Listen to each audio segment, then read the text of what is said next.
Hay mucha preocupación de mi parte respecto de la apertura de 4 expedientes de investigación penal en mi contra, ¿verdad? Uno de ellos es un caso que ha sido abierto por el señor Araujo, ¿verdad? Que, dicho sea de paso, tiene un proceso abierto por expresiones de violencia donde él es el agresor y está alegando desobediencia a la reserva de ese proceso. Entonces, desde que supe de esto, presenté primero a mis abogados, ¿verdad? Y traté de tener acceso al expediente. No me han prestado los expedientes, lo cual también ya es una falta al debido proceso, ¿verdad? Y se me ha citado para intimarme el día miércoles 26 de mayo a las 9 de la mañana. Se supone que en el proceso de intimación es hacerle saber a la persona señalada cuáles son las acusaciones en su contra, ¿verdad? Entonces, ese es el propósito de... O sea que prácticamente es la apertura de procesos en su contra. Sí, y no, ¿por qué no decirlo? Bueno, yo fui fiscal 7 años. Una de las posibilidades también es que se pueda proceder a una detención en esa diligencia, ¿verdad? Entonces, llama mucho la atención, digamos, la agilidad con la que el fiscal de facto está manejando esto, porque la denuncia de Araujo fue el 5 de mayo, si no me equivoco. Ya el 6 de mayo estaban pidiendo informe a la jueza especializada y estaban comenzando como a darle, digamos, atención a ese caso, ¿verdad? Cuando hay otros casos muchísimo más graves que nunca se hace nada. ¿Usted lo considera una venganza política por la condena que sufrió el señor Araujo? Mire, totalmente. Yo creo que está claro que para ellos soy una figura incómoda, no solo para Araujo, pues, ¿verdad? Sino que también por mis críticas al presidente, al gobierno. Yo he tenido muchas represalias que ahora ya están pasando acciones que ponen en riesgo mi libertad ambulatoria, por ejemplo, ¿verdad? Pero vengo recibiendo represalias en redes sociales desde hace más de un año, pues casi coincidente con el periodo que inició Bukele en el gobierno. ¿Y cómo ve usted que la Fiscalía y el aparato estatal se esté utilizando para esta clase de gestiones, de movimientos, de maniobras? Lamentable, y pienso yo que no es la primera vez que la Fiscalía es usada para atacar políticamente a los que consideran incómodos, pero creo yo que la esperanza que generó en mucha gente o que todavía genera Bukele está ya muy comprometida y esta es una de las formas, ¿verdad? Ha impuesto un fiscal, ¿verdad? Sin los procedimientos constitucionales y ese fiscal está efectivamente rompiendo los procedimientos, violando derechos constitucionales, en mi caso, pues, ¿verdad? No abrir un proceso arbitrariamente y menos darle tanta atención. Entonces yo sí creo que esto que a mí me está pasando le puede pasar a cualquier otra persona que sea considerado incómodo para ellos, ¿verdad? Justamente eso le íbamos a preguntar. ¿Esto es un retroceso al pasado? ¿Esto era lo que sucedía antes de la guerra? ¿Estamos volviendo a eso? Sí, claro. Estamos, ya digamos, el cascarón de la institucionalidad es solo eso. Ellos ya han controlado la Fiscalía, que es, digamos, la institución que tiene el monopolio de la acción penal, ¿verdad? Tiene un gran poder y por eso es que debe ser autónoma e independiente, tanto del órgano judicial como del ejecutivo, ¿verdad? Y otra de las cosas más graves también es que ahora una sola persona controla la Sala Constitucional, porque el mismo día que impuso su fiscal de facto, impuso también sus magistrados de facto. Entonces, mucha gente me pregunta, por ejemplo, ¿por qué no pones un habeas corpus preventivo, verdad? Porque está comprometida tu libertad. ¿Y quién va a decidir el habeas corpus preventivo? Los magistrados usurpadores. Entonces, ¿qué sentido tiene? Y por eso yo digo, nadie en el país ahora tiene garantías judiciales. De hecho, ellos han estado rechazando los recursos presentados contra el nombramiento ¿Qué se hizo de ellos el 1 de Contra mayo? sus propios nombramientos, sí. Es lamentable y también es lamentable la pasividad con la que las asociaciones de abogados, las gremiales, también están tomando esto, ¿verdad? Al final, todos sabemos que no se siguió el debido proceso para quitar a los magistrados que estaban investidos de la autoridad constitucional. Nadie ha dicho nada en defensa de la democracia, ni tampoco contrario a estos impuestos, ¿verdad? Entonces, es una situación bien delicada, porque al final, entonces, ¿quién defiende lo poco de democracia que tenía?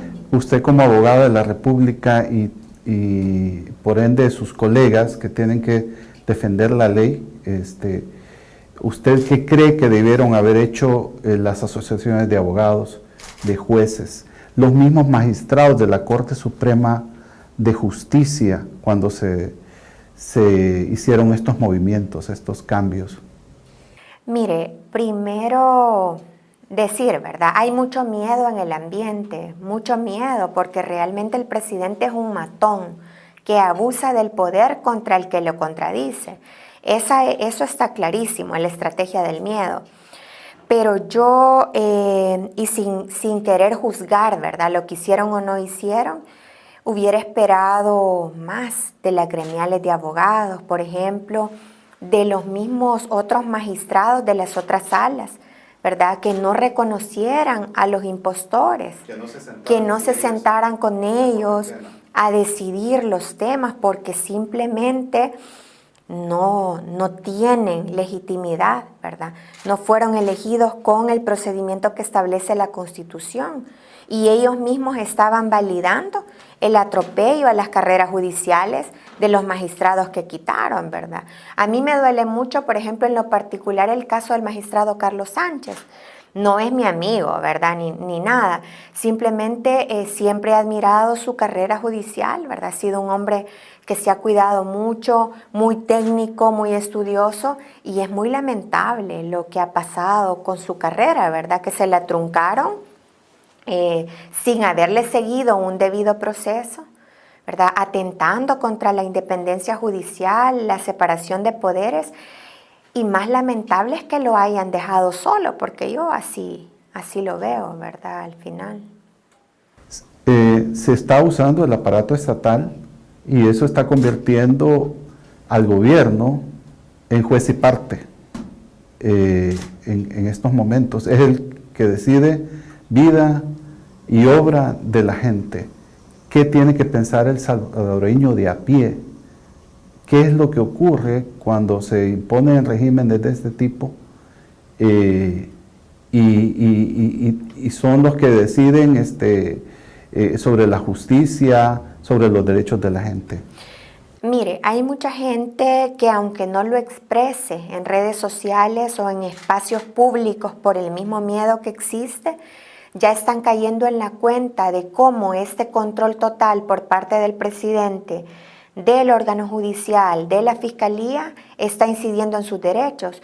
Me refiero puntualmente a la población privada de libertad y a los familiares, ¿verdad? Tenemos una población de privados de libertad de 67,000 personas, más sus hijos, más sus familias, más, ¿verdad? Y no todos son pandilleros, un pequeño porcentaje de estos son pandilleros. Entonces, esta población que estaba esperando habeas corpus por toda la serie de violaciones, por ejemplo, no tienen derecho de visita familiar desde que llegó Bukele, ¿verdad? De manera general, no solo los penales de pandillas, sino que en general. No solo los penados, es decir, los que ya están condenados, sino también los detenidos provisionalmente. Nadie tiene visita. En muchos penales no hay visita profesional tampoco, ¿verdad? Lo que afecta el derecho de defensa de estas personas. Entonces, hay gremiales de familiares de personas privadas de libertad que dicen, ¿y de qué nos sirve presentar habeas corpus o amparos o lo que sea si la sala ya está controlada por el mismo que está violando los derechos en materia penitenciaria? Entonces, yo creo que la gente poco a poco y a puro dolor va a ir entendiendo, ¿verdad?, para qué servía la separación de poderes, para qué sirve la independencia judicial.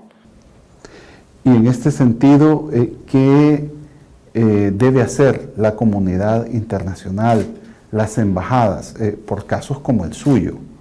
Casos de otra gente que directa o indirectamente ha sido amenazada en redes sociales o con declaraciones de funcionarios.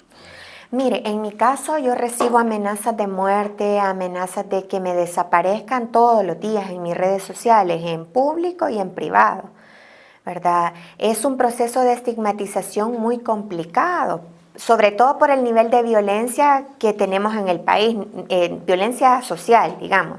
El número de mujeres desaparecidas en el país, entonces no hay condiciones seguras para nadie, y menos para la que están denigrando constantemente, ¿verdad? En todo este aparataje paralelo del gobierno con estos, la Brittany, esta serie de páginas, ¿verdad? Y de seguidores, o este ataque también artificial, porque hay que decirlo, muchas de estas amenazas vienen del troll center, ¿verdad? Entonces, complicada la situación de riesgo, ¿verdad? A nivel de vida, de libertad.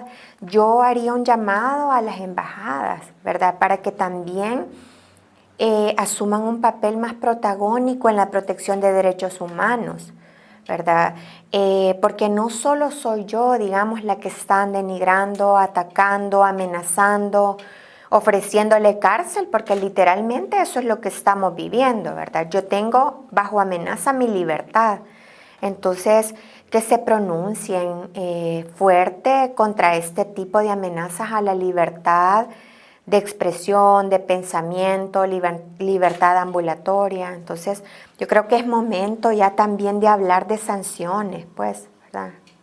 ¿Usted cree que tendría que pasar de las palabras de que un embajador diga que lo del 1 de mayo fue algo chocante a que se hagan sanciones y llamados de atención más fuertes? Sobre todo tomando en cuenta que aquí hubo un proceso largo de paz que fue seguido por la comunidad internacional, se firmaron acuerdos y hoy todo se está yendo al traste, ¿verdad? En un momento, en cuestión de días, de semanas. Sí, lo poco que se había logrado, los avances en democracia, ¿verdad? Porque nunca hemos sido una democracia sólida, pero lo poco de institucionalidad que había, se lo han terminado en un día, pues, ¿verdad? Y yo creo que sí es importante, por ejemplo, que Estados Unidos, ¿verdad? Que tiene tantos fondos de cooperación, que hay tantos intereses salvadoreños de por medio, ¿verdad? 3 millones de salvadoreños que están allá, ¿verdad? Que tienen un estatus temporal de protección. Tantos intereses pues en juego. Yo creo que Estados Unidos debería de ser más contundente a la hora de pensar en sanciones, porque ya no es obvio que Bukele no va a retroceder con comunicados, con entrevistas, si la narrativa él la tiene ganada. Entonces no es un tema de comunicados, es un tema de consecuencias jurídicas a una persona que está controlando y que está acabando con la institucionalidad, pues. A usted ya la habían amenazado, ya la habían intimidado, le habían, como se dice en algunas películas, hecho una propuesta que pensaron que no iba a rechazar. Esto fue lo que usted relató hace unos días.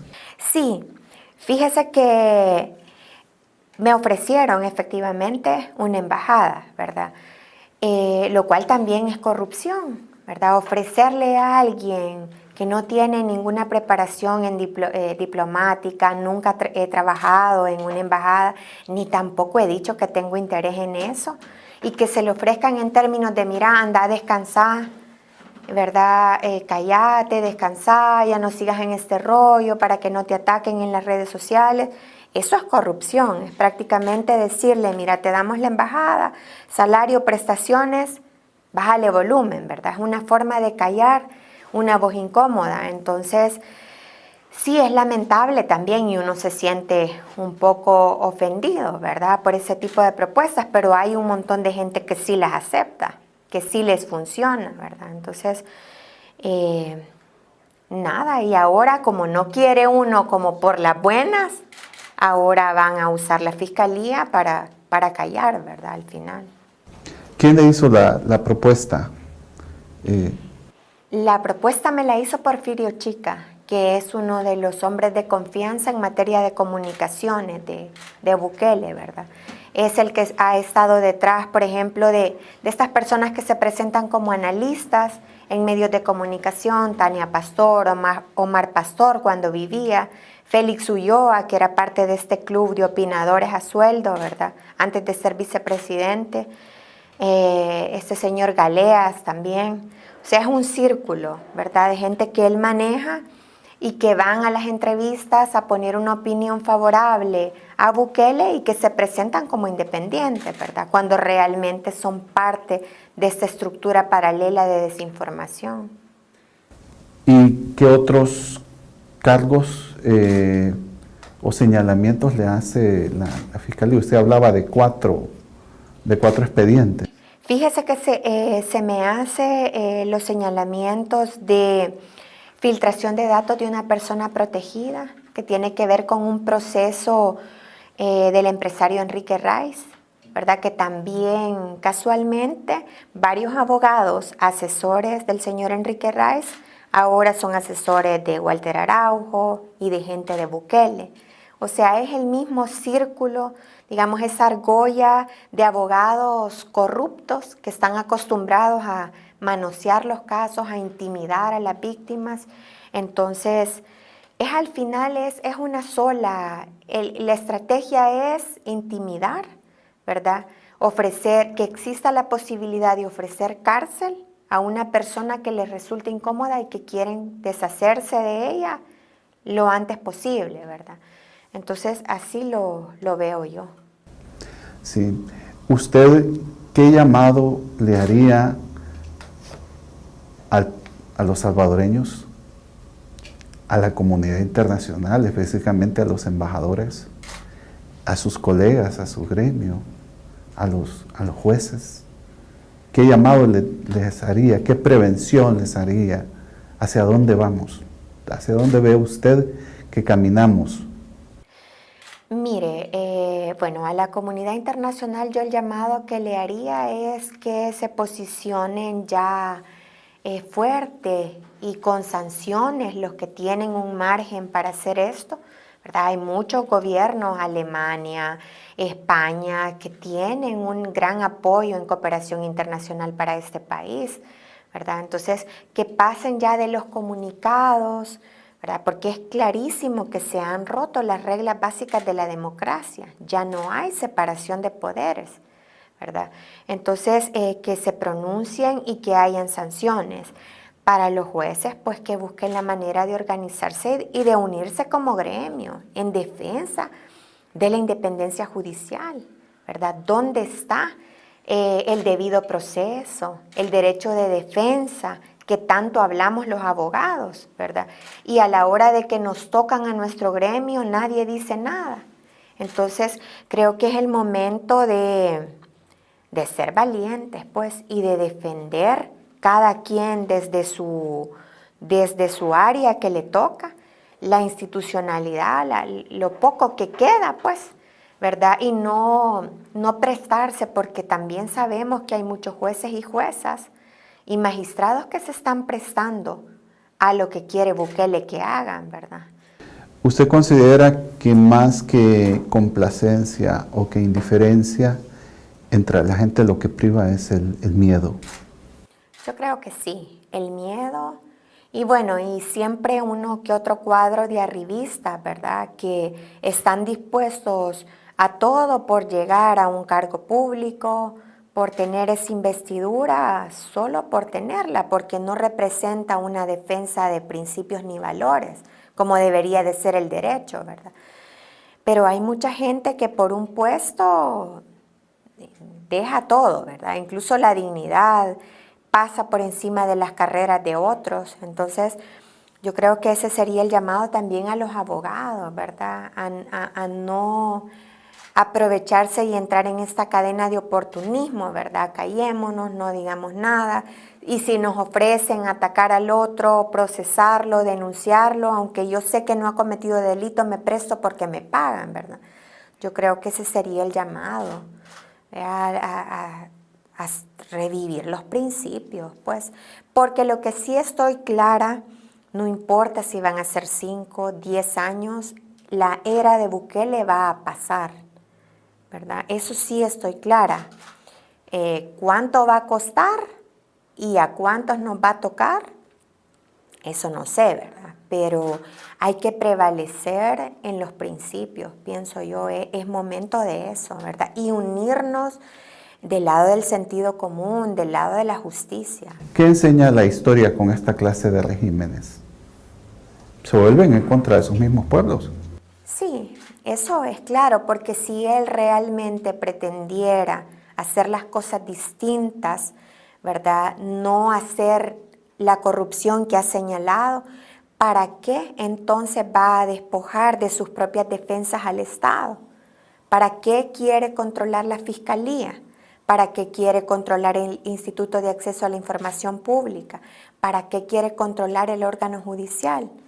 O sea, es obvio, ¿verdad?, que está quitándole sus propias defensas al Estado porque está haciendo lo mismo que criticó. Entonces, lamentablemente la gente va a ver esto hasta que ya sea demasiado tarde. De hecho, yo creo que ya viene siendo bien tarde, porque las defensas del Estado ya son casi nulas, pues. ¿Y usted va a estar el miércoles en la cita? Sí, sí, claro. No obstante decir, ¿verdad? Hay mucha gente que me llama, incluso colegas abogados y abogadas que me dicen, mira, no vayas a la cita, te pueden detener, te van a humillar, ellos lo que quieren es eso, ¿verdad? Sacar la foto esposada, etcétera. Sin embargo, yo voy a hacer lo que me toca como ciudadana, no porque respete a Delgado y su figura de fiscal de facto, no por eso, sino simplemente voy a hacer lo que me toca como ciudadana. Me ha citado una auxiliar de la fiscalía, voy a llegar, voy a demostrar que no tengo por qué huir, ¿verdad? Quiero que me muestren los expedientes, quiero tener la oportunidad de dar mi versión de los hechos y afrontar lo que haya que afrontar, ¿verdad? Como siempre he sido en mi vida profesional y personal, y espero que hayan garantías, ¿verdad? Y si no, creo yo que si ellos se prestaran, por ejemplo, a detenerme el día miércoles, está clarísimo que nadie tiene garantías en este país, pues. Ahora, ¿a qué se exponen los funcionarios que están actuando de facto, que están actuando espuriamente en el caso de la Fiscalía y de la Corte Suprema de Justicia? ¿A qué se exponen en un futuro? Mire, yo esperaría que haya responsabilidades internacionales para el Estado y responsabilidades personales para los profesionales que se prestaron para todo este golpe, ¿verdad? Estoy hablando de demandas ante la Comisión Interamericana y ante la Corte Interamericana de Derechos Humanos porque hay franca violación de varios tratados internacionales, ¿verdad? Estos litigios son largos, 10, 12 años, y muy pocas personas están en la capacidad de asumirlos, pero yo sí creo que el Estado va a enfrentar demandas en ese sentido y van a haber responsabilidades. ¿Ellos deberían pensar en eso? Ahorita están embelesados, ¿verdad?, por el poder y el momentum de ser cool y de estar del lado del que tiene el poder, ¿verdad? Pero yo sí creo, y casos como el que hubo en España, donde se estableció responsabilidad para un alto miembro del gobierno de hace tantos años, pues, ¿verdad? Eso también nos dice la verdad tarda, pero siempre llega. Yo siempre digo esto, y nadie puede ser impune para siempre. Yo sí creo que vamos a ver responsabilidades de aquí a 10 años, 15 años, ¿verdad? Y creo que ahí me voy a mantener, pues, señalando y diciendo de acuerdo a lo que para mí es justo y y es verdadero, pues. ¿Tiene miedo? Sí. Sí, creo que es una lucha constante entre el miedo y el, bueno, decidir más allá del miedo. Yo creo que al final eso es lo que también las mujeres necesitan en el país. Fíjese que yo trabajo mucho en defensa de mujeres víctimas de violencia, víctimas de criminalización injusta. Entonces, eso me motiva a mí para mantenerme, ¿verdad? Y no caer en el miedo a paralizarme o huir o retroceder, ¿verdad? Porque yo me pongo a pensar qué mensaje le estoy dando yo a las mujeres víctimas de violencia, a las niñas, a las jóvenes, ¿verdad? ¿Qué mensaje voy a dar yo si he sido la que me he plantado frente al tema, la que paso insistiendo, denuncien, no se callen, insistan? No puedo ser incoherente con ese mensaje y eso me obliga a pesar del miedo, vea que también afecta a mi familia. Mi mami está súper asustada, vea, mi mami lo que me dice, ya no hable, ya no dé entrevistas, ya estuvo. O sea, verla llorar es fuerte, ¿verdad? Es fuerte y también me hace sentir como, puchica, quizás tienen razón, ¿verdad? Y no hay que seguir adelante con esta lucha. Y me da miedo por mis hijos también, pero creo que hay que mantenernos lúcidos y valientes frente a esto, pues, porque hay más gente que nos está viendo y hay que seguir, pues. Y ante la indefensión frente al aparato estatal que ha tomado, digamos, los organismos que deben defender los derechos de los salvadoreños, ¿quién puede ahora defendernos? ¿Quién puede poner un freno a esto? Primero, no rendirnos y estar dispuestos a denunciar a pesar del miedo, porque si no denunciamos, no vamos a ver nunca nada. Y yo creo que ahora va a tomar mucho protagonismo las organizaciones de sociedad civil de derechos humanos. Es el momento de que adopten, ¿verdad?, la beligerancia en estas luchas y que sean capaces de escalar este tipo de violaciones a derechos humanos por parte del Estado ante organismos internacionales. Ahí está la Comisión Interamericana de Derechos Humanos, la misma Corte, pero como le digo, es un proceso largo, ¿verdad? Y hay que instar estas organizaciones, no es que van a resolver de oficio. Entonces, y organizarnos, yo creo que es vital, y unirnos también más allá de nuestras diferencias, ¿verdad?, a veces ideológicas, unirnos para defender la democracia básica, pues, porque aquí yo creo que ya el tema de ideologías a estas alturas ya nos está quedando como ya bien inalcanzable. Si no hay institucionalidad mínima, no hay derechos de ningún tipo. Yo creo que en ese nivel estamos, ¿verdad?